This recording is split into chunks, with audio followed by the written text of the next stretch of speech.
안녕하세요. 법대로 내 맘대로 박찬계 법무사입니다. 제 영상이 유익하시다면 구독을 꼭 눌러주세요. 오늘 제목은 차용증에 연대 보증인으로 서명과 날인이 되어 있어요 입니다. 나 연대씨는 1998년 1월 11일 전 남편씨와 혼인하고 2006년 5월 31일 협의이혼했습니다. 한편 김채권씨는 2014년 6월 11일 나 연대씨를 상대로 전주지방법원에 보증채무금을 구하는 지급명령을 신청했습니다. 김채권씨는 이 지급명령에 대한 소명 자료로 당시 전 남편씨를 금전 소비대차의 채무자 나 연대씨를 연대 보증인으로 하여 전 남편씨는 김채권씨로부터 9,500만원을 차용하고 나 연대씨가 전 남편씨의 차용금 채무를 연대 보증하겠다는 내용이 기재되고 나 연대씨의 이름 옆에 나씨의 서명과 인장이 날인되어 있는 차용증을 제출했습니다. 이에 전주지방법원은 2014년 6월 16일 나 연대씨는 김채권씨에게 9,500만원 및 이에 대하여 2013년 4월 27일부터 2013년 6월 30일까지는 연 5%, 그 다음날부터 다 갚는 날까지는 연 20%의 각 비율로 계산한 돈을 지급하라는 내용의 지급명령을 하였고, 이 지급명령은 그대로 확정되었습니다. 그 후 김채권씨는 2022년 12월 30일 확정된 이 지급명령 결정을 집행권원으로 하여 전주지방법원에 나 연대씨의 한일은행 계좌에 대한 압류 및 추심명령을 신청하였고, 법원 후 압류 및 추심명령 결정은 2023년 1월 15일 확정되었습니다. 그러자 나 연대씨는 2023년 1월 15일 김채권씨를 상대로 전주지방법원에 청구 이의소를 제기했습니다. 그러면서 나씨는 김씨가 이 지급명령을 신청할 당시 소명 자료로 제출한 이 차용증은 전 남편씨가 나씨 자신의 명의를 이주하여 작성한 것이고, 나씨가 연대 보증인란에 서명 날인한 바 없으며, 이 지급명령도 전 남편씨가 송달받아 나씨에게 알리지 아니한 채 확정시켰다고 하면서 채권씨의 나씨 자신에 대한 연대보증 채권은 존재하지 않으므로 이 지급명령에 기초한 강제 집행은 불허되어야 한다고 주장했습니다. 이에 대하여 전주지방법원은 확정된 지급명령의 경우 그 지급명령의 청구 원인이 된 청구권에 관하여 지급명령 발령 전에 생긴 불성립이나 무효 등의 사유로 그 지급명령에 관한 이의소에서 주장할 수 있고, 이러한 청구 이의소에서 청구 이의 사유에 관한 증명책임도 일반 민사소송에서의 증명책임 분배의 원칙에 따라야 한다.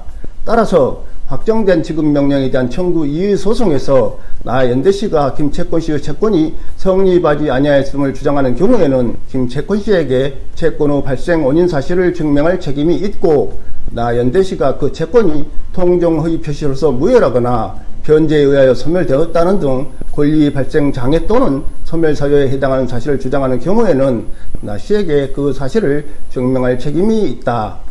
이 차용증의 연대 보증인 나 연대씨 명의 부분에는 나 연대씨의 이름이 기재되어 있고 나씨의 이름으로 된 인장이 날인되어 있으나, 나씨의 이름 부분의 기재는 주 채무자인 전 남편씨에 대한 기재의 필체와 동일한 것으로 보아 나씨가 직접 기재한 것이 아닌 것으로 보이며, 이 도장이 나씨의 도장이라는 점을 인정할 만한 아무런 증거가 없다.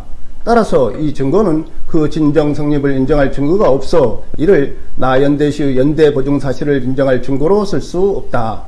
김채권씨는 이 차용증에 기하여 이 지급명령을 받은 후 약 4, 5년 전부터 나 연대씨에게 채권 추심과 관련한 각종 통지를 하여 나씨가 이를 추인하였다는 취지로 주장하나, 이 지급명령 정본을 나 연대씨가 아닌 전 남편씨가 수령하여 이 지급명령이 확정된 사실이 인정되고, 나 연대씨가 김채권씨로부터 각종 통지를 받은 후 즉시 이 사건 청구 이의소를 제기하지 않았다는 사정만으로는 나씨가 연대 보증을 추인하였다고 인정하기에 부족하다.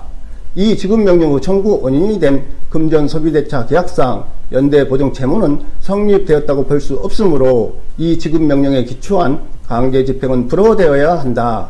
그렇다면 나 연대씨의 청구는 이유 있으므로 이를 인용한다고 판결하였습니다. 아래에서 9,500만원이란 거금을 빌려주고 빌리는 김채권씨와 전 남편씨의 관계에 대해서는 알 수 없으나, 김씨가 전씨에게 9,500만원을 빌려주고 차용증을 받을 당시 나 연대씨는 전 남편씨가 김채권씨로부터 9,500만원을 빌린 사실을 알지 못했으리라는 점은 넉넉히 추정이 가능하고, 따라서 이 차용증에 나씨가 스스로 자신의 이름을 쓰고 도장을 찍었으리라고 볼 수는 없지 않나 싶습니다. 추측컨대 전 남편씨가 그 당시 아내인 나 연대씨의 이름을 잡히라고 거기에 나씨의 막도장을 찍었지 않나 싶습니다.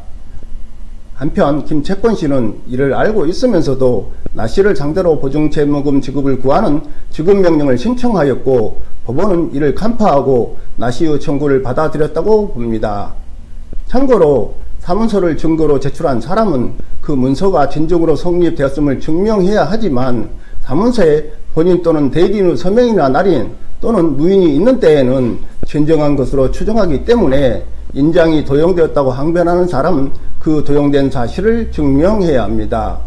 문서의 진정 성립은 필적 또는 인용, 무인의 대조에 의하여서도 증명할 수 있고, 그 필적 또는 인용, 무인의 대조는 사실심의 자유심증에 속하는 사항으로서 문서 작성자의 필적 또는 인용, 무인과 증명의 대상인 문서의 필적 또는 인용, 무인이 동일하다고 인정할 때에는 특별한 사정이 없는 한 문서의 진정 성립을 인정할 수 있으며, 이 경우 법원은 반드시 감정으로서 필적, 인용 등의 동일 여부를 판단할 필요가 없이 유관에 의한 대조로도 이를 판단할 수 있기 때문에, 사례에서 연대보증인란에 나 연대씨의 이름이 기재되어 있고 나씨의 이름으로 된 인장이 날인되어 있는 차용증이라고 하더라도 법관의 자유심증에 따라 그 실질적 증거력, 즉 증거 가치를 인정할 수 없으므로 나 연대씨의 청구를 인용한다는 것입니다.